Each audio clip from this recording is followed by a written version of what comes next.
America शुरुआती दौर से ही कोशिश करता रहा है कि भारत रूस के पास ना जाए। ट्रंप साहब की नीतियों से, उनकी पॉलिसीज से रिपब्लिकन पार्टी के भी अपने लोग खुश नहीं हैं। यूके देवनाथ साहब, लेकिन पुतिन साहब के आने की जो हाईलाइट रहने वाली है वो तो पहले से नजर आने लगी है, रेलॉस जिसे कहा जा रहा है। Well, I don't see how President Trump is going to turn this around. I think he has really pissed off the Indian community here, especially the one like me, somebody जो उनके लिए सपोर्ट किए, उनके लिए vote किए, उनके लिए campaign किए, एक बार नहीं, दो बार नहीं, तीन तीन बार किए। भारत हमेशा अमेरिका और रूस के बीच में एक बैलेंस बनाए रखना चाहता है। रूस के साथ तो हमारे संबंध हमेशा बहुत स्टेबल रहे हैं, बहुत ही ऊंचे स्तर पर रहे हैं। ट्रंप साहब तारीफ लगाए ना लगाए, भारत को इसका चिंता क्यों करना है। सेकेंड ऑफ ऑल, अभी जो स्टीव विटकॉफ और जेरेड कुशनर की 5 घंटा का मीटिंग हुआ है पुतिन साहब के साथ, और उसके बाद नो कॉम्प्रोमाइज। नमस्कार, मैं हूं आपके साथ विशाल कालरा। रूस के राष्ट्रपति व्लादिमीर पुतिन भारत आ रहे हैं और उनके भारत आने को लेकर बहुत सारे सवाल हैं जो कई लोगों के मन में है। भारत और रूस की दोस्ती अब किस नए मुकाम पर जाने वाली है? अगर दोस्ती इतनी गहरी है तो भारत ने रूस से कच्चा तेल खरीदना कम क्यों कर दिया है? क्या अमेरिका का प्रेशर भारत पर बहुत ज्यादा है? भारत और रूस के बीच में कैसे होंगे रक्षा संबंध? कौन कौन से हथियार भारत रूस से खरीदने जा रहा है? और जब हथियार भारत रूस से खरीदेगा तो क्या अमेरिका फिर से नाराज हो जाएगा? सवाल यह भी है कि क्या टैरिफ वाली धमकी अमेरिका फिर से देने लगेगा जब भारत और रूस के बीच में यह रक्षा समझौता हो जाएगा? ऐसे कई सारे सवाल हैं जिनके जवाब अभी मिलना बाकी है। और साथ ही साथ आपको बताते हैं कि एक ऐसा समझौता भारत और रूस के बीच में हुआ है जिससे भारत को बहुत सारा फायदा होने वाला है। सैन्य समझौता हुआ है जिसका नाम है रेलॉस, और इसके तहत दोनों देशों की सेनाएं एक दूसरे के मिलिट्री बेस, फैसिलिटीज और संसाधनों का इस्तेमाल और एक्सचेंज कर सकेंगी। इनके विमान वॉरशिप में ईंधन भरना है, मिलिट्री बेस पर डेरा डालना है या फिर बाकी लॉजिस्टिक सुविधाओं का इस्तेमाल करना है। और इस पर आने वाला खर्च जो है वो बराबर बराबर उठाया जाएगा। यानी कि अभी तो पुतिन पहुंचे नहीं है और इस तरीके का समझौता जो है ये अब फाइनल हो चुका है। ये मंजूरी राष्ट्रपति पुतिन के भारत दौरे से 2 दिन पहले ही दे दी गई है। यह समझौता इस साल 18 फरवरी को भारत और रूस के बीच हुआ था। पिछले हफ्ते रूसी प्रधानमंत्री ने इसे संसद में मंजूरी के लिए भी भेज दिया था। और अब सवाल यह है कि भारत और रूस के संबंध अब यहां से आगे कहां जाएंगे और अमेरिका का इसे लेकर रुख क्या होगा। अमेरिका से हमारे साथ इस वक्त सीधे जुड़ रही हैं रिपब्लिकन पार्टी की नेता पूर्णिमा नाथ। बहुत बहुत स्वागत है आपका। और डिफेंस एक्सपर्ट यूके देवनाथ, दोनों खास मेहमान हमारे साथ जुड़ रहे हैं। पूर्णिमा जी, पुतिन साहब भारत आ रहे हैं और बहुत सारी ऐसी ताकतें हैं जिन्होंने कोशिश की कि अब पुतिन साहब भारत ना आने पाए, कुछ भी ऐसा हो जाए कि ये यहां ना आए, भारत और रूस के संबंध बेहतर ना हो, और अमेरिका जो एक प्रेशर बनाकर रखना चाहता है वो प्रेशर बना रहे। लेकिन ये सारी चीजें फेल हो गई। पुतिन साहब पहुंच रहे हैं भारत। कैसे देखती हैं आप भारत रूस के संबंध यहां से कहां जा रहे हैं? और जब मोदी और पुतिन मिलेंगे तो ये जो अमेरिका इस बात से इतना नाराज होता है, इतना चिढ़ता है, कहीं ट्रंप साहब नाराजगी में और टैरिफ तो नहीं लगा देंगे? Thank you so much for having me Vishal ji. First of all, Trump साहब तारीफ लगाए ना लगाए, भारत को इसका चिंता क्यों करना है।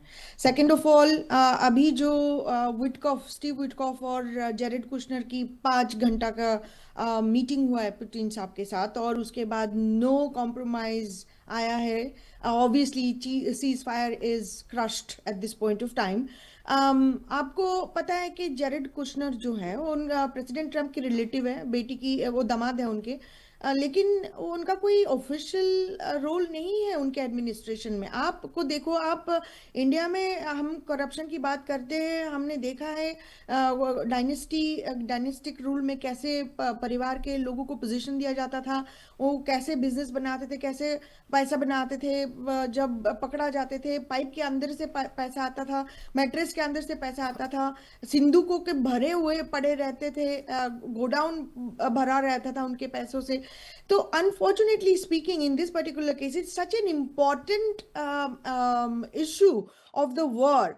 आप फैमिली मेंबर को भेज रहे हो, जितने भी बड़े हो जाए, आप कैबिनेट मेंबर को नहीं भेज रहे हो। Obviously I understand Witkoff is part of it, but Jared Kushner is actually taking the center stage at this point of time, and this is concerning to me as a Republican, as a conservative, as an American, as a Hindu Indian American as well, because हम लोग ये देखे हैं पहले, corruption पहले देखे हैं, और अभी जो दिख रहा है मुझे, this is not a positive outcome। अब मोदी और पुतिन की जो समझो मुलाकात होने वाले, ये तो कहते हैं मुलाकात तो एक बहाना है इनका। ये दोस्ती तो बहुत पुरानी है, और Russia actually showed it. It is not just spoken agreement, but वो 1971 में खड़े रहना, उसके बाद ऑब्वियसली न्यूक्लियर वॉर के न्यूक्लियर एजेंडा के समय भी खड़े रहना, इंडिया को साथ देना, एंड लगातार बैक एंड फोर्थ, ऐसा तो नहीं, साथ ऑब्वियसली तो दिया है, लेकिन तेल खरीदना बहुत कम हो गया है यूके देवनाथ साहब। ऐसा तो नहीं है कि दबाव काम नहीं करता है।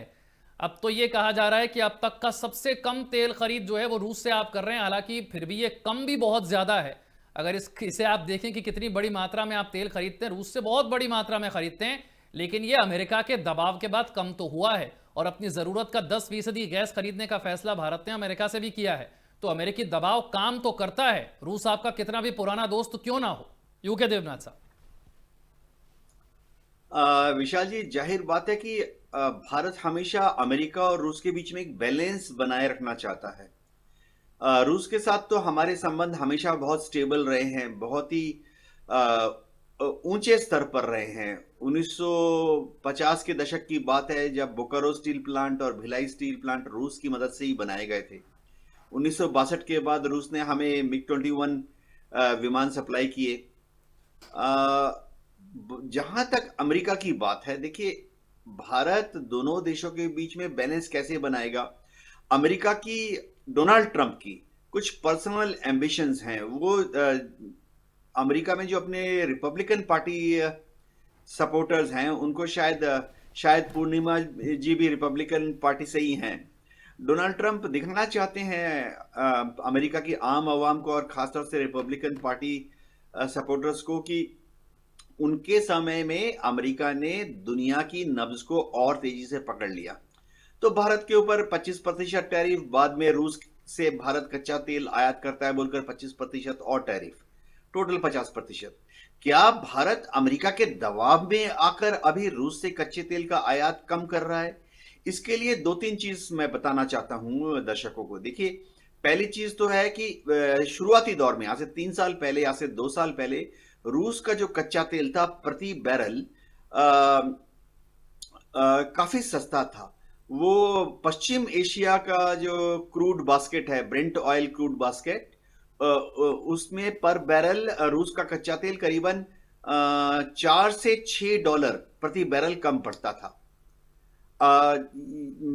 अभी 6 महीने पहले तक मोटा मोटी ऐसा था कि पश्चिम एशिया में ब्रेंट क्रूड बास्केट 60 डॉलर या 61 डॉलर पर बैरल होता था, जबकि रूस से जो हम कच्चा तेल लाते थे, यूरल बास्केट, वो करीबन 55 डॉलर या 56 डॉलर पर बैरल पड़ता था। अभी घटते घटते फर्क बहुत कम रह गया है, मात्र 1 डॉलर या 2 डॉलर। अभी अगर आप पिछले हफ्ते का एवरेज प्राइस देखें तो ब्रेंट क्रूड जो है पश्चिम एशिया वाला, उसका पर बैरल कॉस्ट चल रहा है 63 डॉलर के आसपास, और जो रशियन क्रूड है यूरल बास्केट, वो करीबन चल रहा है 61 डॉलर। तो भारत रूस से बार बार ये कह रहा है कि आप थोड़ा हमें क्रूड ऑयल और सस्ते में दीजिए, 4 डॉलर, 5 डॉलर, 6 डॉलर पर बैरल सस्ते में दीजिए, ताकि हम अमेरिका से जो दुश्मनी मोल रहे हैं वो कंपनसेट हो जाए। देखिए, अगर अमेरिका हम पर 50% टैरिफ लगाता है तो जाहिर बात है हर साल हमको 1 बिलियन 2 बिलियन इस तरह से डॉलर का नुकसान पहुंच रहा है, पहुंचेगा भविष्य में। इसको कंपनसेट करने का एक तरीका है कि रूस हमें कच्चे तेल पर बैरल 5 डॉलर, 6 डॉलर, 7 डॉलर सस्ता दे, ताकि जो अमेरिका को टैरिफ देके हमें नुकसान हो रहा है वो हम रूस से कच्चा तेल सस्ते में खरीदकर वो फायदा हम उठा सके। ठीक है, मैं पूर्णिमा जी के पास आ रहा हूं। क्या आपको लगता है कि भारत जिस तरीके से बैलेंस बनाने की कोशिश कर रहा है, ये बैलेंस बन पा रहा है? कि थोड़ा सा गैस अमेरिका से खरीद लिया, थोड़ा सा तेल वहां से कम कर दिया, पुतिन भारत आएंगे, लेकिन हम पुतिन के साथ तो बहुत बड़े तौर पर जो है वो डिफेंस डील करने जा रहे हैं। बहुत सारी चीजें ऐसी हैं, बहुत सारे हथियार ऐसे हैं, रडार सिस्टम है, एयर डिफेंस सिस्टम है, हम तो खरीदने जा रहे हैं, फाइटर जेट भी उनके खरीद रहे हैं। बहुत बड़ी डील हो रही है। देखिए, भारत क्या कर रहा है उसके मोदी जी के दिमाग में तो मैं बैठी नहीं हूँ, लेकिन मैं एनालाइज कर पा रही हूँ। एटलीस्ट मेरे हिसाब से, ऑब्जर्वेशन के हिसाब से मैं आपको ये बताना चाहती हूँ। भारत का हमेशा एक आइडियोलॉजी था कि रफल फैदर नहीं करना, किसी के साथ नहीं टेंशन करना। और ये जो मैनिफेस्टो है ये हर हिंदूज में दिखता है, और हिंदूज कहीं पे भी रहे दुनिया में, ये मैनिफेस्टोज हमारे इसमें उतरता ही है कि हम नॉन वायलेंट हैं, हम किसी को चिढ़ाएंगे नहीं, हम किसी का रफल फेदर नहीं करेंगे, बेसिकली कॉन्फ्लिक्ट में नहीं जाना चाहते। बट ऑब्वियसली मेरे हिसाब से Bharat also is trying to look at it from a long term perspective. अभी की जो सिचुएशन है it was very different from 2024, let's say even in Biden era. एक साल पहले भी ये डिफरेंट था। इंडिया और अमेरिका को जो रिलेशनशिप है 20-25 इयर्स तक जो बातचीत हुई है, इम्प्रूवमेंट हुआ है, और इंडिया लगातार कोशिश कर रहा है अमेरिका के साथ एक फ्रेंडली रिलेशनशिप बनाए। वो तो it's down the drain at this point of time in the Trump era, based on हम लोग पिछले आपको 10 लग रहा है कि महीने। भारत अमेरिका के बीच में संबंध वैसे अब हो ही नहीं सकते जैसे पहले थे, ये इतने खराब हो गए हैं? खराब तो हुए, लेकिन at the end of the day Bharat वो भी सोच रहे कि प्रेसिडेंट ट्रम्प तो हमेशा के लिए पोजीशन में बैठेंगे नहीं, इलेक्शन फिर से होगा, नया कोई आएंगे, तो इंडिया और अमेरिका और की जो एक डिप्लोमेटिक रिलेशनशिप है वो शायद it will pick up again in the आप कह फ्यूचर। रही है 3 साल के लिए, अगले अगले 3 साल के लिए तो भूल ही जाइए कि कुछ अच्छा होने वाला है, अब ट्रंप के जाने के बाद ही कुछ अच्छा होगा। Well, I don't see how President Trump is going to turn this around. I think he has really pissed off the Indian community here, especially the one like me, somebody जो उनके लिए सपोर्ट किए, उनके लिए vote किए, उनके लिए campaign किए, एक बार नहीं, दो बार नहीं, तीन तीन बार किए, और उनको बेसिकली उनको पॉजिटिव वे में इसीलिए दिखाया गया क्योंकि उनका पॉलिसी हमें भी अच्छा लगा।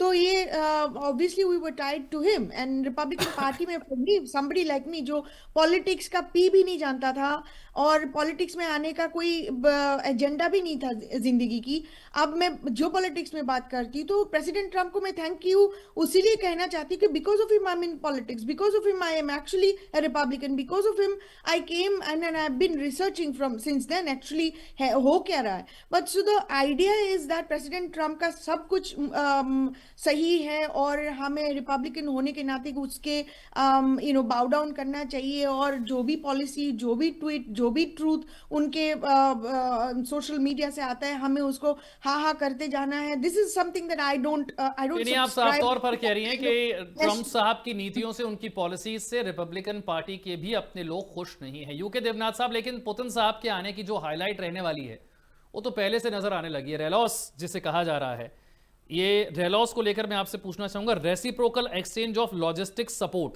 दोनों देशों की सेनाएं एक दूसरे के बेस, एयरपोर्ट और पोर्ट का इस्तेमाल कर सकेंगी, जहाज, विमान, सैनिक वहां पर ईंधन भर सकते हैं, रुक सकते हैं, जरूरी सामान ले सकते हैं। यह सुविधा जॉइंट एक्सरसाइज, ट्रेनिंग और आपदा राहत में मदद करेगी।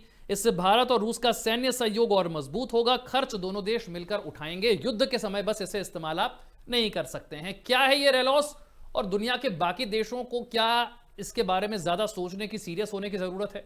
कुछ लोग कह रहे हैं कि भारत अकेला ऐसा देश होगा जिसका अमेरिका के साथ भी ऐसा ही समझौता है और रशिया के साथ भी ऐसा ही समझौता है। विशाल जी, भारत ने इस तरह के समझौते दुनिया के कई देशों के साथ साइन किए हुए हैं, फ्रांस, इंग्लैंड, यूएसए, जैसे अमेरिका के साथ हमारा लेमोआ है। तो कमोबेश एग्रीमेंट इसी लाइन पर रहता है कि इंडियन की एयरफोर्स, नेवी या आर्मी जब अमेरिका या दुनिया में किसी भी अमेरिकन बेस पर जाएगी तो उनको लॉजिस्टिक्स सप्लाईज जैसे राशन, तेल, पेट्रोल भंडारण, मेडिकल सप्लाईज वहां से मिल जाएंगी।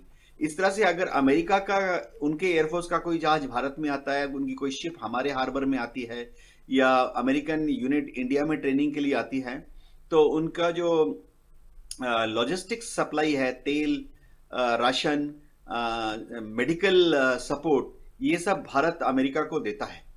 तो ये एक पहले भी रशिया के साथ हमारा ऐसे चल रहा था, अभी उसको फॉर्मलाइज किया गया, यानी अनुबंध लिखा गया है। भारत की एयरफोर्स के, हमारे इंडियन एयरफोर्स के जहाज तो रशिया में दशकों से जाते रहे हैं, 60 के दशक से जाते रहे हैं। और रशियन एयरफोर्स के जहाज भी इंडिया में पिछले 50 साल से 40 साल से आ रहे हैं। तो ये अनुबंध कैसे, एक कहावत है ना कि अ, नई बोतल में पुरानी शराब। इसमें ज्यादा अलार्मिंग कुछ नहीं है। इसका मतलब ये नहीं है कि हम नेटो, सिएटो, सेंटो या वार्सा पैक्ट जैसा कोई अनुबंध कर रहे हैं। ये एक नॉर्मल बुक कीपिंग प्रोसीजर है कि रशियंस जब आएंगे तो हमने उनको कितने रूबल का पेट्रोल और राशन दिया, और जब हम रशिया में जाएंगे तो उन्होंने हमें कितने रुपए का पेट्रोल और राशन दिया। एक दूसरे को स्टेजिंग फैसिलिटीज, जो कि आमतौर पे नेवी में कहते हैं रेस्ट एंड रिक्यूपरेशन फैसिलिटीज देना, उससे ज्यादा कुछ नहीं है। ऐसा नहीं है कि युद्ध के दौरान भारत तुर्की पे पर यूके हमला देवनाथ कर साहब, देगा इसमें तो अमेरिका समझिए। का रुख मैं जानना चाहूंगा। जिस तरीके का समझौता हो रहा है, जितनी बड़ी डिफेंस डील होने वाली है, अमेरिका इसे किस तरीके से देखेगा? और ट्रंप साहब तो बिल्कुल पसंद नहीं करते हैं आप उनसे तेल खरीदिए, आप उनसे हथियार खरीदिए, कुछ भी पसंद नहीं करते हैं। यहाँ तो भारत डिफेंस डील भी कर रहा है और बहुत सारे हथियार खरीदने वाला है, चाहे वो एयर डिफेंस सिस्टम हो, चाहे वो रडार सिस्टम हो, चाहे वो फाइटर जेट हो। यहाँ तो सारी डील होने वाली है। विशाल जी, इसमें कोई शक नहीं है कि अमेरिका शुरुआती दौर से ही कोशिश करता रहा है कि भारत रूस के पास ना जाए। लेकिन हिस्टोरिकल रीजंस की वजह से, जैसे जैसे ही देश आजाद हुआ तो अमेरिका ने उस वक्त जो जियोपॉलिटिक्स थी, पाकिस्तान को ज्यादा शेल्टर दिया। पाकिस्तान ने आजादी के बाद ही सीएटो ज्वाइन कर लिया, सेंटो ज्वाइन कर लिया। और भारत ने आजादी के बाद अमेरिका का कोई भी इस तरह का पैक्ट नहीं ज्वाइन किया। अमेरिका थोड़ा नाराज था। उसके बाद जब हमारी पंचवर्षीय योजना चालू हुई तो भारत के पंचवर्षीय योजना में जितने बड़े बड़े कारखाने खोले गए, न्यूक्लियर फैसिलिटीज खोले गए, सब जगह रूस ने आके मदद की।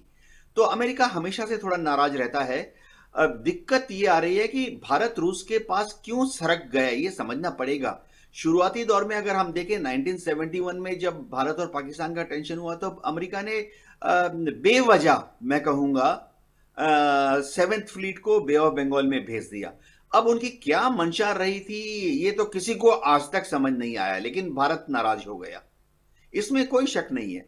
इसी तरह से जब 1998 में हमने न्यूक्लियर एक्सप्लोजन किया तो अमेरिका ने हमारे ऊपर काफी सारे सैंक्शंस लगा दिए। अभी जब 2018 तक भारत ईरान से बहुत ही सस्ता दर पर कच्चा तेल लेता था, जी 2018 में अमेरिका ने ईरान के ऊपर सैंक्शन लगाया और भारत को काटसा का भय दिखाकर भारत को ईरान से कच्चा तेल लेने से रोक दिया। मैं दर्शकों को बता देता हूं कि अमेरिका में एक बड़ा अजीब सा प्रावधान है, काटसा बोलते हैं, countering American adversaries through sanctions act. तो इसके तहत अमेरिका में जब भी उनको सपना आ जाता है कि दुनिया का कोई जो देश है वो शायद रूस की झोली में ज्यादा छलांगे मार रहा है, तो वो काटसा लगाकर 5 तरह के 10 तरह के सैंक्शंस लगा देते हैं। तो ईरान से हमें कच्चा तेल कितना सस्ता मिलता था 2018 से लेके आज तक, 7 साल में भारत की रेवेन्यू लॉस कितना ज्यादा हुआ है ये हम कैलकुलेट भी नहीं कर सकते। जी ईरान हमें सस्ते में देता था, जब बंद कर दिया हमने ईरान से तो हमें अब लेना पड़ रहा है अबू धाबी, कुवैत, बिल्कुल। गल्फ कंट्रीज से, सऊदी से, जिसकी कीमत पर बैरल हम पिछले 7 साल से $10 $12 ज्यादा देते रहे हैं बिल्कुल ईरान के बनिस्बत। पूर्णिमा तो जी। ये जी अमेरिका का एक तरीका है। बिल्कुल जी। अभी देखिए, मैं आ रहा हूं आपके पास। एक जवाब पूर्णिमा जी से भी। पुतिन साहब ने आने से पहले कहा है कि हमारी कोशिश है कि भारत के साथ और चाइना के साथ कि ऐसे अपने संबंधों को आगे बढ़ाएं कि ज्यादा से ज्यादा ट्रेड हो सके। यानी कि पुतिन साहब का लक्ष्य बिल्कुल साफ है, ज्यादा से ज्यादा जो अमेरिका चाहता है वही रशिया भी चाहता है। लेकिन रशिया, भारत और चाइना दोनों को साथ लेकर अगर चला, और परमानेंट दोस्ती तो चाइना के साथ भारत की नहीं हो सकती है, लेकिन ट्रेड की खातिर ही सही, टैरिफ से लड़ने की खातिर ही सही, कि अगर रशिया, चाइना, इंडिया साथ आते हैं तो दिक्कतें ट्रंप को बहुत होंगी। देखिए, मैं एक चीज़ आपका अटेंशन यहाँ पे लाना चाहती हूँ। अभी मॉडर्न डे में अभी हम लोग रशिया, यूक्रेन, यूनाइटेड स्टेट्स और इंडिया की बात कर रहे हैं। अभी रशिया की बात कर रहे हैं specifically because of the fact that war is on going and also president Trump ने जो हमारे लोगों को प्रॉमिस किया था डे 1 में इसको ख़त्म करेंगे।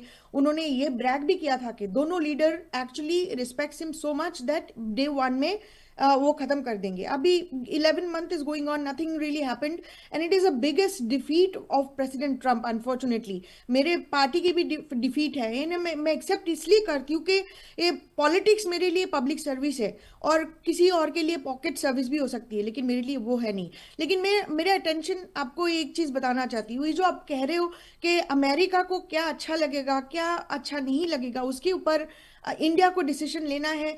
This is a dangerous path for India और for any other country. I tell you why. ये जो एजेंडा चला है, a modern interventionist, modern imperialist agenda of America, ये आज से तो शुरू नहीं हुआ। मैं आपको थोड़ी पोस्ट 9/11 की बात करूं, आपको मैं कोल्ड वॉर की एरा में लेके जाऊं जहां पे रेजीम चेंजेस, जहां पे कूज हुआ करता था, अमेरिकन पपेट बिठाया करता था। आपको उससे पहले लेके जाया करूं मैं 1900s की, अर्ली 1900s की लेके जाया करूं। हम एक एक्सपेंशनिस्ट एजेंडा जो अमेरिका ने चालू किया था, it was based on an idea that American people are destined to expand and impose American supremacy। आपको ये भाषा जो है आपको ये समझना बहुत जरूरी है बिकॉज अमेरिका को टेडी रूजवेल्ट ने भी ये बताया था कि ये अमेरिका की राइट है और ड्यूटी है एक्सपैंड करना और इम्पोज करना अमेरिकन सिविलाइजेशन और civilising the world. This is a very similar narrative that European colonizations also have done। मैं आपको इससे पहले लेके जाती हूँ, मैनिफेस्ट डेस्टिनी पे लेके जाती हूँ, सेम एजेंडा, एक्सपेंशनिस्ट एंड एनेक्सेशंस। उससे पहले लेके जाती हूँ 1823 में लेके जाती हूँ मनरो डॉक्ट्रिन, सेम एजेंडा जो साउथ अमेरिका में अमेरिका की और आज जो अमेरिका आप देख रहे हो, साउथ अमेरिका में अमेरिका की कब्जा तो नहीं है, उन्होंने प्रोटेक्शन बोल के उसको प्रमोट किया था। It's about dominance. उससे पहले आपको लेके जाती हूँ 1620s में लेके जाती हूँ जब पिलग्रिम्स यहाँ पे पहले आए थे, इंग्लैंड की पिलग्रिम्स जो प्रोसिक्यूटेड प्रोटेस्टेंट क्रिश्चियन जो 10 साल नेदरलैंड में रह के फिर अमेरिका में आए थे बॉस्टन में। I want you to understand, they came here to set up their own colony and religious and theocratic colony and a Christian Protestant colony के लिए आए थे। उसके बाद जो 1630s में प्योरिटन्स आए थे, प्योरिटन्स का they were not persecuted Christians, लेकिन उनका एजेंडा यहाँ पे आया था कि यहाँ पे एनेक्स करके जगह किसी और का जगह हड़प के वो यूटोपियन एक स्टेट बनाना चाहते हैं जो क्रिश्चियन लैंड हो, जिसका सिविल लॉज रिलीजन डिफाइन करे, जिसका लॉ रिलीजन डिफाइन करे, जिसका पॉलिटिक्स रिलीजन डिफाइन करे। तो मुझे आपको 30 सेकेंड दीजिए समझाने के लिए इसका क्या अर्थ है।